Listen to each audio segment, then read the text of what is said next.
हरे कृष्ण। श्रीमद् भागवतम द्वादश स्कंद अध्याय 5 महाराज परीक्षित को श्री सुखदेव गोस्वामी का अंतिम उपदेश।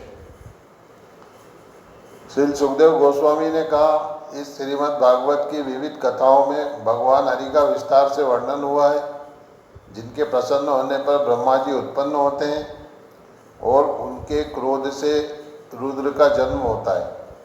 हे राजन, तुम यह सोचने की पशु मनोवृत्ति की मैं मरने जा रहा हूँ त्याग दो। तुम शरीर से सर्वथा भिन्न हो, क्योंकि तुमने जन्म नहीं लिया है। विगत काल में ऐसा कोई समय नहीं था जब तुम नहीं थे, और तुम विनष्ट होने वाले भी नहीं हो। तुम अपने ही पुत्रों तथा पौत्रों के रूप में फिर से जन्म नहीं लोगे। जिस तरह बीज से अंकुर जन्म लेता है और पुनः नया बीज बनाता है, प्रत्युत तुम भौतिक शरीर तथा उसके साथ सामान से सर्वथा भिन्न हो। जिस तरह अग्नि अपने ईंधन से भिन्न होती है। स्वप्न में मनुष्य अपने ही सिर को काटा जाते देख सकता है और वह यह समझ सकता है कि उसका आत्मा स्वप्न के अनुभव से अलग खड़ा है। इसी तरह जागने पर मनुष्य यह देख सकता है कि उसका शरीर 5 भौतिक तत्वों का फल है।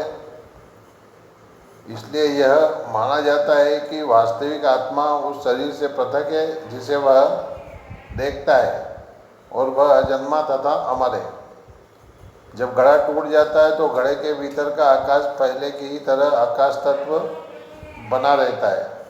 उसी तरह जब स्थूल तथा सूक्ष्म शरीर मरते हैं तो उनके भीतर का जीव अपना आध्यात्मिक स्वरूप धारण कर लेता है। आत्मा के भौतिक शरीर गुण तथा कर्म भौतिक मन द्वारा ही उत्पन्न किए जाते हैं। मन स्वयं भगवान की माया शक्ति से उत्पन्न होता है, और इस तरह आत्मा भौतिक अस्तित्व धारण करता है।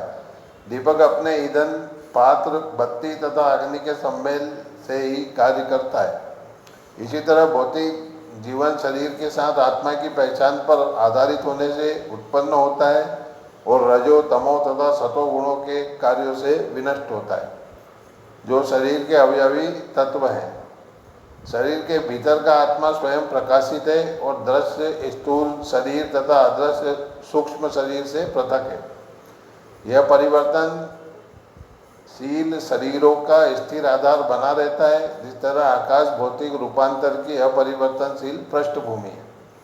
इसलिए आत्मा अनंत और भौतिक तुलना के परे है। हे राजन, भगवान वासुदेव का निरंतर ध्यान करते हुए तथा शुद्ध एवं तार्किक बुद्धि का प्रयोग करके अपनी आत्मा पर सावधानी से विचार करो कि यह भौतिक शरीर के भीतर किस तरह स्थित है। ब्राह्मण के हिसाब से भेजा हुआ तक्षक सर्प तुम्हारी असली आत्मा को नहीं जला सकेगा। मृत्यु के दूत तुम जैसे आत्मा के स्वामी को कभी नहीं जला पाएंगे, क्योंकि तुमने भगवत धाम जाने के मार्ग के सारे खतरों को पहले से ही जीत रखा है। तो मन में यह विचार लाओ कि मैं परम सत्य परम धाम से अभिन्न हूँ, और परम गंतव्य परम सत्य मुझसे अभिन्न है।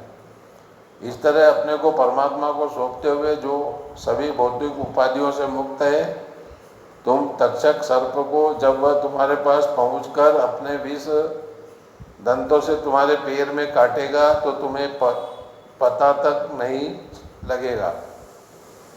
नहीं तुम अपने मरते हुए शरीर को या अपने चारों ओर के जगत को देखोगे, क्योंकि तुम अपने को उनसे पृथक अनुभव कर चुके होगे। हे प्रिय राजा परीक्षित, मैंने तुमसे ब्रह्मांड के परमात्मा भगवान हरि की लीलाएं, वे सारी कथाएं कह दी जिन्हें प्रारंभ में तुमने पूछा था। अब तुम और क्या सुनना चाहते हो। इस प्रकार श्रीमद् भागवतम द्वादश स्कंद अध्याय 5 महाराज परीक्षित को श्री सुखदेव गोस्वामी का अंतिम उपदेश नामक अध्याय के भक्ति वेदांत श्लोकार्थ पूर्ण हुए।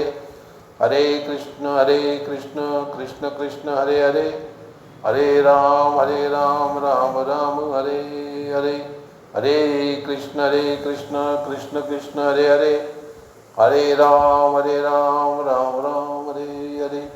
हरे कृष्ण